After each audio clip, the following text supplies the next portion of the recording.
Hey there folks, today I'm going to be showing you this really interesting tool I came across the other day. If you're not familiar with it, it is called a locking chain clamp. Now you see it has this grip that's much like a vice grip and it has a chain around it. This is just how it's stored. If we press it just like a vice grip, you see it opens up and this chain comes open.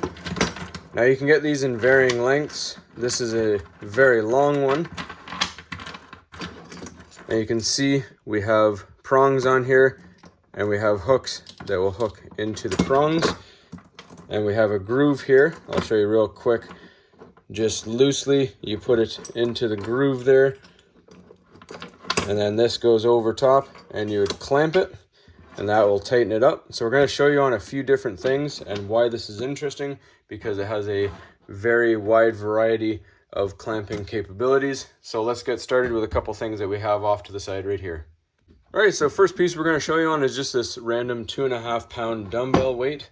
Now all you're going to do is whatever piece that you want to clamp, you're just going to pull the chain through until it is somewhat snug around the object. And again, make sure your chain goes in this little valley right here.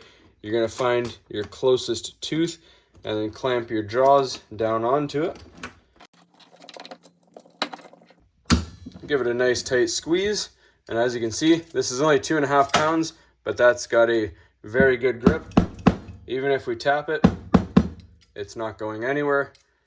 If you do need to tighten this bolt on the end on this particular Max Power brand, you have an 8mm hex for an Allen key, and you can tighten it for some extra grip there. When you're done, whatever you're clamping, you're going to push this little tongue piece and it lets go, nice and easy. We're going to try on something much heavier now. All right, so now we have this brake rotor, which you can see is quite large. So we're going to show you the chain can also clamp around that as well. So again, we find a close tooth right there. And so you can see that's fairly loose. So that is where we will use our Allen key to tighten it up, and it'll get tighter as we tighten down on that.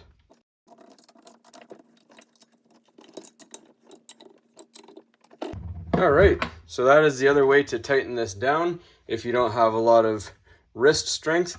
Now this is an SUV brake rotor, so that gives you an idea of how large it is.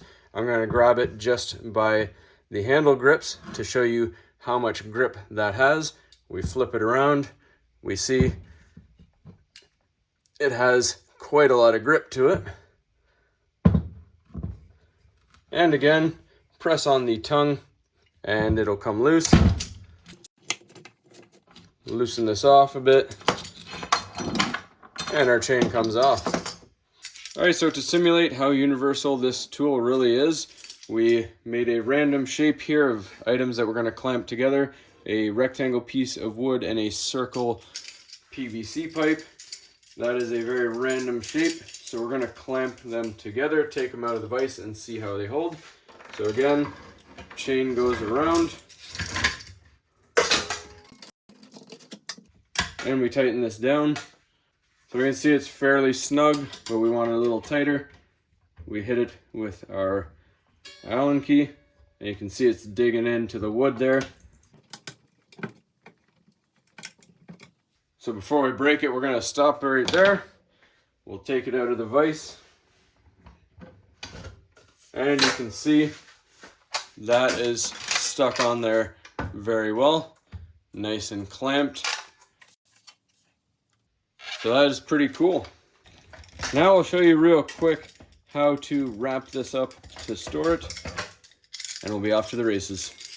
All right, so I find the easiest way to wrap this chain up to make sure it doesn't get tangled or in a mess or broken, we have it laid out so the valley is facing down towards the table.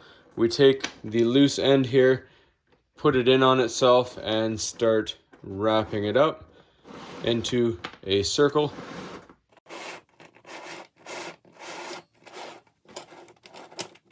And we find our closest tooth here and we latch on with the jaws. And as we can see, that is how it was at the beginning of the video when I showed you. That's on there very strong, not going anywhere. When you need to use it, just open it on up and you're good to go.